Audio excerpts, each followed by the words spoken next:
I would like to bring our first meeting of the Moose Lodge to order. So yeah, I brought it home. I brought it home.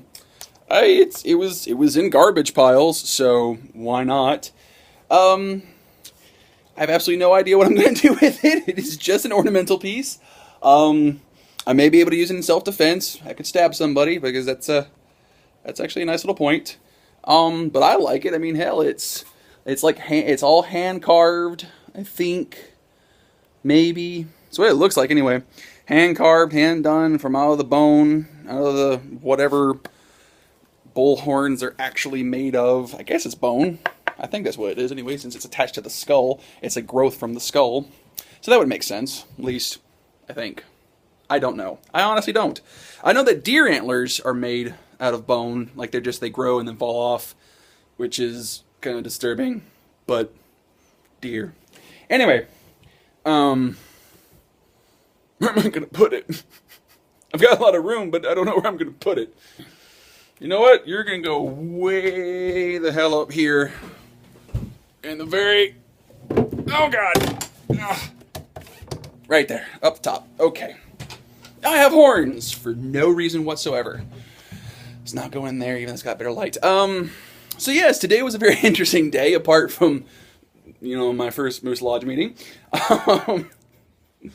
Today was the day that we had the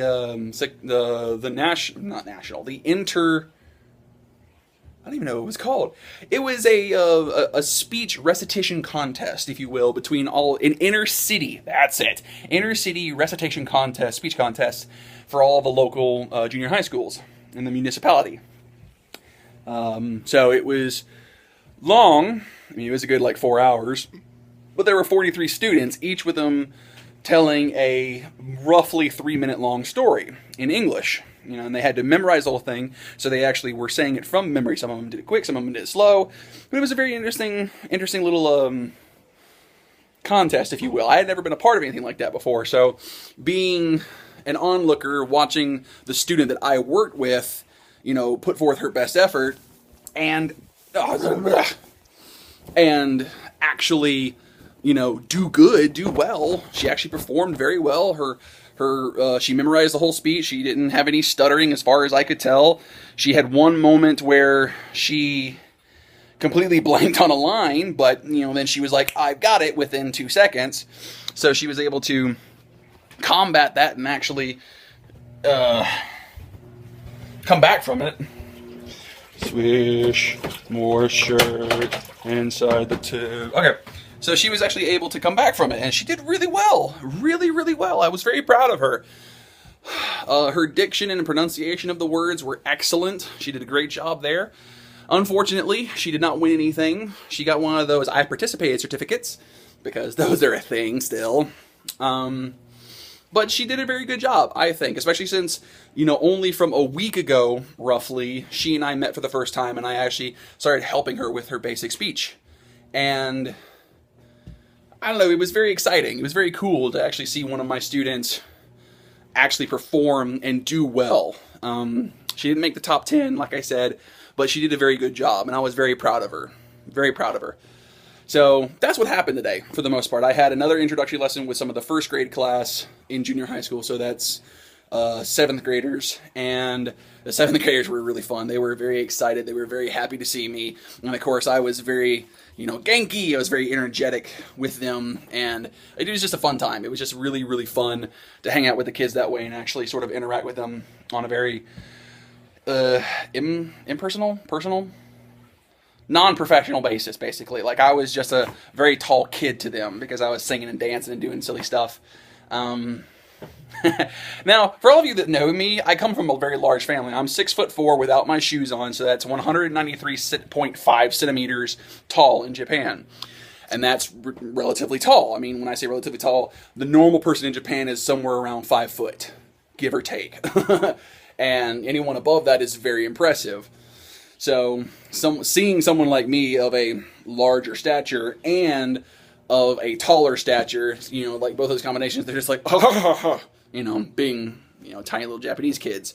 So it's very funny to see their reactions and see how they interact with them. There was one child in the classroom that I'm part of, one 2, I believe was the class. We have 1-1 and 1-2. So class 1-2, there's one young boy. He's, it's first grade class for junior high school. So 7th graders. This kid, he's probably no taller than 3 foot. I mean, he is just at that point where that's it. Like, he's really short. So I get down on my knees and I, go to my full height on my knees. We're the exact same height. The entire class lost it. He laughed pretty hard too. It was just one of those like, oh my goodness, this man is huge moments. I also was called a fatty. When I say that, the kids asked me how much I weighed, which, a lot of people are like, oh, don't tell them that. Don't ask that question. I'm like, screw it. I weigh 300 pounds. I am a large man. I like food. I have big bones, whatever your preference is there. And so the kids were asking me, so I said, I weigh 300 pounds. They all stopped and looked at me and went, 300? And they thought I meant kilos, like kilograms, because they do it in a different way than what we do in America. So I told them 300. They thought 300 kilos, which is like 600 pounds, somewhere around there, almost double my actual weight. A little more, actually, now that I think about it. Maybe a little more, a little less. So they were like, you're huge! But then the teacher came and she's like, no. He said pounds, not kilos. And it was like, everyone was like, oh. So what is that in kilos? Turns out it's like roughly 45 pounds per one, or 45 kilos per 100 pounds is what they said. So I'm like right at 135 kilos, something like that. So I'm a fairly large man in that aspect too. So the kids were having fun. They actually had a good time. I kind of singled out a couple of them just to poke fun at them because they were the ones that were poking fun at me. So I was like, I gotcha. And, I sung and I danced and that kind of stuff. And I told them about how many good dogs my family has, how many cats my family has. And they were just like, oh, it's a lot of animals. Oh, and I was like, that's right. It's a lot of animals. 5 dogs and 7 cats. Hey. So it was fun. It was just a good day. The recitation contest was very simple, very straightforward. I got to see some of my ALT friends, acquaintances, people that I know, and they were happy to see me. I was happy to see them. We talked a little bit, and some of us tooted our horns. Some of them was like, "Oh, my student got one of the places in the top 10." I'm like, "Well, all right then." So it was a good day all in all for everyone. I think involved, all the students, all the teachers. All the family members that came and saw. It was just a good day. The kids gained a lot of confidence in their English capabilities, especially just the ones that participated. All 40 something of them, 43, 44 of them, and it was a good day in that aspect. I also got to ride in my first Japanese car, if you don't count the bus that I rode from the airport to the hotel back in Osaka. I now know why I don't want to drive in Japan. So I'm sitting in the passenger seat, which is in America, the driver's seat. So I'm sitting there going, where are my pedals and where's my steering wheel? I don't know. I'm scared. All of a sudden, the car starts off and we're heading down the wrong side of the road. So I'm just kind of panicking. I'm like, what are we doing? There's oncoming traffic. And Japan's traffic is just weird. And I mean, it's not dangerous. I mean, it's dangerous, but it's not dangerous like Atlanta traffic or New York traffic or that kind of stuff where people just don't give a crap about you and they'll run you over. This is one of those things where if you haven't been driving in Japan, you will not know how to drive in Japan, period, the end. Especially in a metropolitan area that's as large as the one that I'm in. So we have all these people, little people on bikes, little people on scooters, little people walking and other people in cars. Screw all of you. Screw all of you. Do not scare me like that. There were so many people that would just run out in the middle of the road because they were trying to get across it by jaywalking. There were so many other cars that all of a sudden would just hop lanes and get in front of you, and they would just do it so quickly that it's faster than people in America. And then when I'm talking about Atlanta traffic. For those of you who have been anywhere near Atlanta, Atlanta is one of the most dangerous areas to drive in the United States, period, next to Chicago. Or Detroit, I mean. Yeah, Detroit. So it's this disgusting sort of level of in Atlanta. Here it's more of like there's a bunch of stop and goes. You better hope your brakes are working because people will jump in front of you. People will go left. People will go right. People will just do anything to get to where they're going on time, which is normal. But it's one of those where, since there are people that need to turn right and we're on the left side of the road, there's this whole thing where you have to wait in the middle of the road for other cars to pass to be able to turn right when you should have been legally turning right to begin with. And then people on scooters and motorcycles, it's like living in, I believe Mexico City does this, where people on scooters and mopeds, motorcycles can drive in between cars in the middle of the passing line where the lane divider is, or they can ride up alongside cars next to stoplights and stop signs to be able to get past them easier and quicker, which just creates a lot of danger and a lot of other things that you don't need in your way.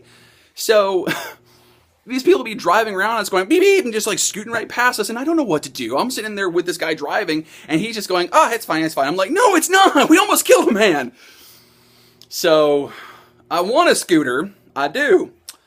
But I'm not going to drive it on the road. It's going to just be pretty sitting in the parking lot. I would love a car, but I'm not going to drive it on the road. I love a bicycle. I'm not going to drive that on the road. Bicycles are even more idiotic and dangerous than anything else because of how you just ignore everything. They can ride on the sidewalks. I've been almost run over by someone multiple times since I've been here. I've only been here like roughly 3 weeks, and I can't count on my hands anymore how many times people have almost run me over on bikes. And they just don't care. They're just like, oh, get out of my way, and they just keep going. Walking is good for you. Walking is the only way to travel, except by train. Trains are okay also. Screw all of you. But yes, Japan is still fun. Japan is still interesting. And boy, howdy. Oh, and as a closer, if you ever come to Japan, don't talk to middle school girls about their favorite anime or whatever cartoons they're watching. Because if they don't know what you're saying in English, and then you try and explain it in Japanese, and you actually are able to explain it properly, they will lose their shit. I mean, go, wah! And just be so excited that you, one, A, spoke Japanese properly, two, were able to say the name of their favorite anime that they're watching. It has all their favorite characters. And they just start screeching and squeeing and all that kind of stuff, laughing at the fact that the person that is teaching their English, a very large 6'4", 300-pound white American male, knows the name of their Agu anime. I'm just spouting off random words at times, and yet it ends up happening. Just be careful, or you will lose your hearing, as I am slowly losing mine.